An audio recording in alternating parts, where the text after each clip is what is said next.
नमस्कार, आप देख रहे हैं जस्ट इंडिया और मैं हूं आपके साथ काजल ठाकुर। खबरों की शुरुआत करेंगे उससे पहले हेडलाइंस के प्रायोजक हैं Micron lights counts on us, group of industries, Asian colour coated स्पात limited, Oscar super speciality hospital and trauma centre, रंश Kia showroom in Rohtak and Bahadurgarh. Showroom पर आइए, टेस्ट ड्राइव ले और गाड़ी बुक कराइए।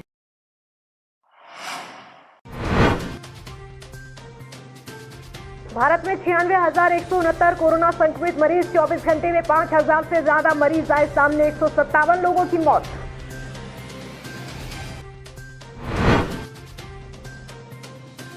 निजी क्षेत्र में डॉक्टरों को पीपीई किट्स, N95 मास्क और सैनिटाइजर सरकारी दफ्तरों पर कराए जाएंगे उपलब्ध। सीएम मनोहर लाल और आईएमए की बैठक में लिया गया फैसला।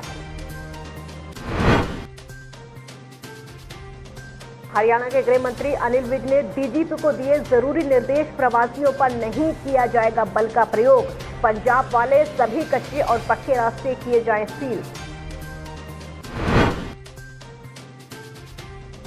पानीपत में बस स्टैंड पर लगा प्रवासियों का जमावड़ा। घर जाने की जिद पर अड़े मजदूर। विधायक प्रमोद विज ने संभव मदद का दिया आश्वासन। कोरोना वायरस के बढ़ते मामलों के मद्देनजर देश में लगाए गए लॉकडाउन के चौथे चरण का आज पहला दिन है। इसी बीच आपको बता दें कि भारत में कोविड-19 संक्रमितों का कुल आंकड़ा 96,000 के पार पहुंच चुका है। तो स्वास्थ्य मंत्रालय के आंकड़ों के मुताबिक देश में कोरोना वायरस से अब तक 30,029 लोगों की मौत हो चुकी है, जबकि संक्रमितों की संख्या 96,169 हो गई है। वहीं पिछले 24 घंटों में कोरोना के 5,242 नए मरीज मिले हैं और 157 लोगों की जान चली गई है। 24 घंटों में कोरोना के मामले में ये अब तक का सबसे बड़ा उछाल है। हालांकि राहत की बात यह है कि 36,824 मरीज कोरोना को मात देने में कामयाब हुए हैं। रिकवरी रेट सुधरकर 38.29% पर पहुंच गई है। अगर हरियाणा की बात की जाए तो यहां संक्रमित लोगों का आंकड़ा 910 के पार पहुंच चुका है और प्रदेश में 14 लोगों की मौत हो गई है। वहीं गुरुग्राम के आंकड़े डराने वाले हैं, क्योंकि वहां एक साथ 11 मरीज मिलने से जिले में 200 के पार आंकड़ा पहुंच चुका है। आपको ये भी बता दें कि ये चिंता का विषय जो आंकड़ा लगातार बढ़ रहा है। हरियाणा के मुख्यमंत्री मनोहर लाल ने कोरोना वायरस के चलते कुछ सर्जन से वीडियो कॉन्फ्रेंसिंग के जरिए बातचीत की है, बैठक की है। आपको ये बता दें कि महामारी लगातार बढ़ती चली जा रही है, तो मुख्यमंत्री मनोहर लाल की अध्यक्षता में वीडियो कॉन्फ्रेंसिंग द्वारा सभी जिलों के आईएमए के पदाधिकारियों और सिविल सर्जन के साथ बैठक हुई, जिसमें बताया गया कि प्रदेश के निजी क्षेत्रों के डॉक्टरों को भी उनकी मांग पर उत्तम गुणवत्ता की पीपीई किट्स, N95 मास्क और हैंड सैनिटाइजर सरकारी दरों पर उपलब्ध कराए जाएंगे। तो बैठक में ये निर्णय भी लिए गए हैं कि भारत सरकार द्वारा सूक्ष्म, लघु एवं मध्यम स्तर के उद्यमों के लिए दिए गए विशेष आर्थिक पैकेज में हरियाणा के निजी स्वास्थ्य क्लिनिक, नर्सिंग होम और डेंटल क्लिनिक को भी शामिल किया जाएगा। इसके अलावा अगर कोई निजी डॉक्टर कोरोनाग्रस्त हो जाता है तो उसका इलाज भी सरकारी खर्च पर किया जाएगा। कोरोना उपरांत राज्य में स्वास्थ्य सेवाओं, जन स्वास्थ्य, रोग अनुसंधान इत्यादि में निवेश को बढ़ाया जाएगा। मुख्यमंत्री ने बैठक को संबोधित करते हुए कहा कि कोरोना महामारी से निपटने में हमें कोई चुनौती सामने तमाम आएंगी, लेकिन उन सबको डटकर सामना करना होगा। आपको ये बता दें कि लगातार मुख्यमंत्री हिदायत भी दे रहे हैं कि बचकर रहिए, अपने घरों में सुरक्षित रहिए। तो सभी से सहयोग की अपील मुख्यमंत्री ने की है, सभी समाज से। यमुनानगर में प्रवासी मजदूरों पर हुए लाठीचार्ज और पंजाब से लगातार आ रहे प्रवासियों को लेकर हरियाणा के गृह मंत्री अनिल विज ने बड़ा फैसला किया है, जिसको लेकर मंत्री विज ने डीजीपी को निर्देश दिए हैं कि प्रदेश में कहीं भी प्रवासी मजदूरों पर बल का प्रयोग ना किया जाए और पंजाब वाले सभी कच्चे और पक्के रास्ते सील कर दिए जाएं। साथ ही उन्होंने ये भी कहा है कि अगर बाकी राज्य अनुमति दें तो 4 दिनों के अंदर प्रवासियों को उनके घर के लिए भेज देंगे। विज के जारी आदेश में यह भी कहा गया है कि अगर कहीं भी यमुनानगर जैसे हालात होते हैं तो वरिष्ठ अधिकारी मौके पर जाएं और बातचीत करके मामले का हल निकालें। कोरोना पॉजिटिव महिला के संपर्क में आए परिवार के 7 लोग समेत 11 लोगों की रिपोर्ट नेगेटिव आ चुकी है। इसकी जानकारी एसएमओ डॉक्टर हरविंदर साहू ने दी है। रिपोर्ट नेगेटिव आने के बाद स्वास्थ्य विभाग ने राहत की सांस ली है। वहीं स्वास्थ्य विभाग की टीम द्वारा लगातार आपको ये बता दें, कंटेनमेंट जोन और बफर जोन का सर्वे किया जा रहा था ताकि कोरोना से लोगों को बचाया जा सके। तो यहाँ पर पॉजिटिव केस आया था, उसके जो रिलेटिव्स हैं उनकी हमने 16 तारीख को सैंपलिंग की थी, 7 लोगों की, उनके फैमिली मेम्बर्स की। तो आज उसकी रिपोर्ट नेगेटिव आई है सभी की। और जो उनके कॉन्टैक्ट हिस्ट्री में लोग थे वो लगभग थे 18 लोग और हैं। उनकी जो सैंपलिंग है वो हमने कल की थी, उसकी अभी रिपोर्ट जो है अवेटेड है और आज शाम तक आने के लिए। हरियाणा सरकार द्वारा रतिया इलाके में 50% जमीन पर धान बुवाई पर लगाई गई रोक को लेकर किसानों ने सरकार के खिलाफ मोर्चा खोल दिया है। आज रतिया इलाके के तकरीबन 52 गांव में किसानों ने सरकार के इस फैसले का विरोध किया। किसानों ने गांव के मुख्य चौराहों और बस स्टैंड पर काले झंडे लेकर सरकार के इस फैसले के खिलाफ प्रदर्शन किया, धरना भी दिया। किसानों का कहना है कि अगर सरकार इस फैसले को वापस नहीं लेती है तो 25 मई को रतिया ब्लॉक के गांव के किसान लघु सचिवालय में इकट्ठे होंगे और डीसी कार्यालय का घेराव करेंगे। किसानों का कहना है कि उनकी जमीन घग्गर नदी के आसपास पड़ती है, जिसके कारण यहाँ की मिट्टी काफी चिकनी है। इस मिट्टी में धान के अलावा किसी भी फसल की बुआई नहीं हो सकती। किसानों का ये भी कहना है कि सरकार के द्वारा मई महीने में ये निर्णय एकाएक लागू कर दिया गया है। इसके कारण किसानों को किसी अन्य फसल की बुआई का मौका भी नहीं मिल पाया। किसानों का ये भी कहना है कि उनका विरोध सरकार के इस फैसले के खिलाफ लगातार जारी रहेगा। हमारी एक ही है और वो भी बिल्कुल वाजिब मांग है। ये जो धान के ऊपर इन्होंने 50% जो रतिया के 52 गांव है ये बैन कर दिए खट्टर सरकार ने। बहुत एक तानाशाही फैसला है और इस फैसले के विरोध में हम बैठे हैं। तो अब आपकी मांग क्या है? मांग हमारी ये है कि अभी तो ये फिलहाल तो ये फैसला वापस ले। एक ही मांग है हमारी कि ये फैसला है जो ये वापस ले। सरकार द्वारा लगातार मजदूरों की जांच के बाद उनका नंबर आने के बाद उन्हें ट्रेनों या फिर बसों से घर भेजा जा रहा है, लेकिन अभी तक हजारों मजदूर अपने छोटे छोटे मासूम बच्चों और सामान के साथ पानीपत में अन्य जिलों से पहुंच रहे हैं, जिससे मजदूरों के साथ प्रशासन को भी समस्याओं का सामना करना पड़ रहा है। लेकिन मजदूर अब परेशान होने लगे हैं और जल्द घर जाने की अपील प्रशासन से लगातार कर रहे हैं। स्थानीय विधायक प्रमोद विज ने उन्हें हर संभव मदद का आश्वासन दिया है और एक टीम का गठन करके उन्हें मदद भिजवाई जा रही है।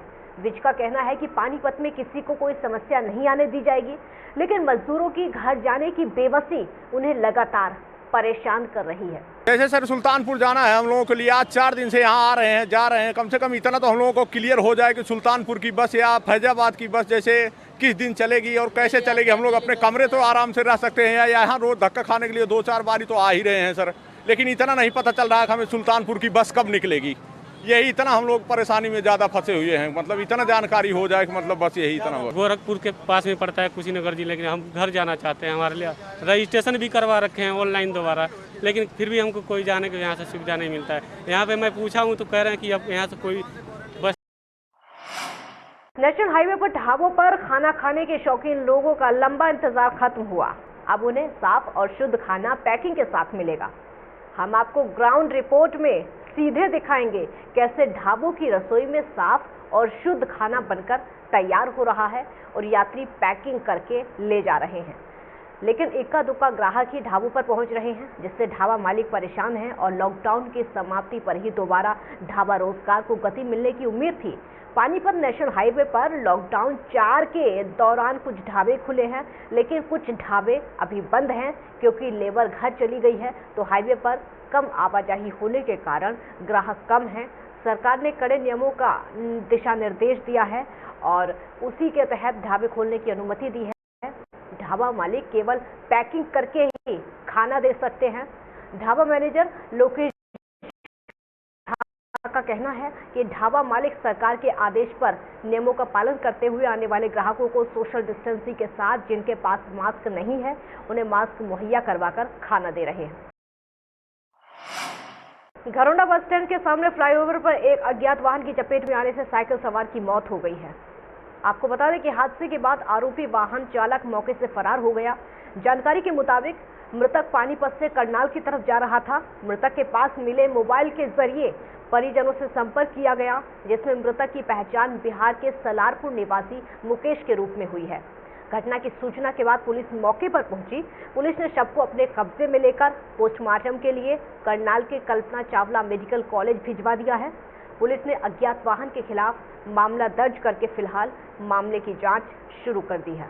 नहीं, कैसे क्या हुआ जनाब? ये बस कोई सूचना, हमारे को एक्सीडेंट की सूचना मिली थी, मौके पर आए हैं जी। मौके का कोई मिला नहीं हमारे को, कहने वाला वे किससे होया क्या होया जी। तो कहाँ, किस वाहन पे जा रहा था ये बंदा? ये साइकिल पे है, साइकिल इसके पास पर है, इसका टूटा है साइकिल है। जी।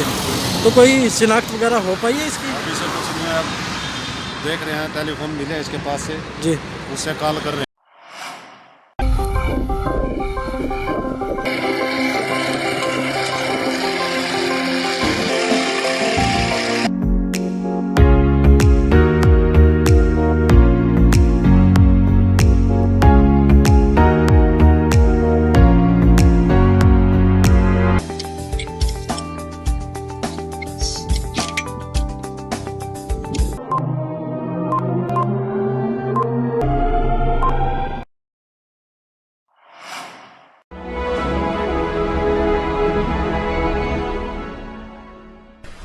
चाचा, आपने नया घर बनवाया है तो घर की छत पर कौन सी शीट लगवाई है? बेटा, मैंने अपने घर की छत पर एशियन शीट लगवाई है, क्योंकि वो कभी न मिटने वाले ओरिजिनल निशान की चादरें हैं। साथ में ISI का चिन्ह, 5 साल की वारंटी के साथ साथ पैसों का सही मूल्य देने वाली वही इकलौती शीट्स हैं। क्योंकि नाम नहीं, पहचान जरूरी है।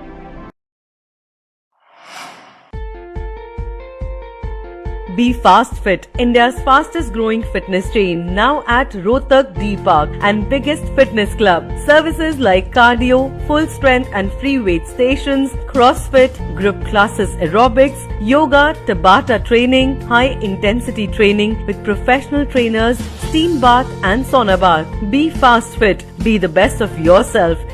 Right to addition reserved.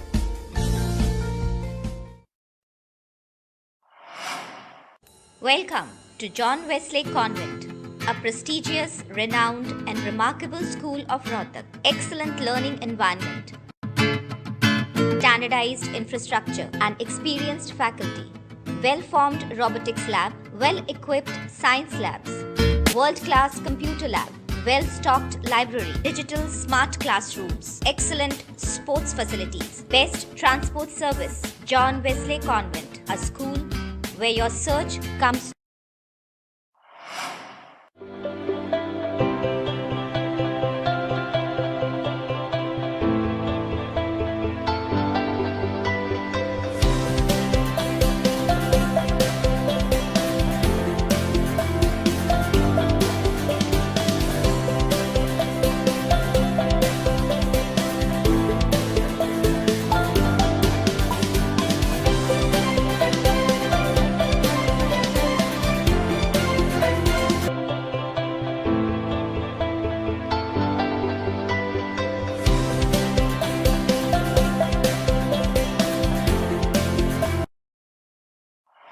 खबरों में फिलहाल इतना ही। देखते रहिए जस्ट इंडिया। नमस्कार।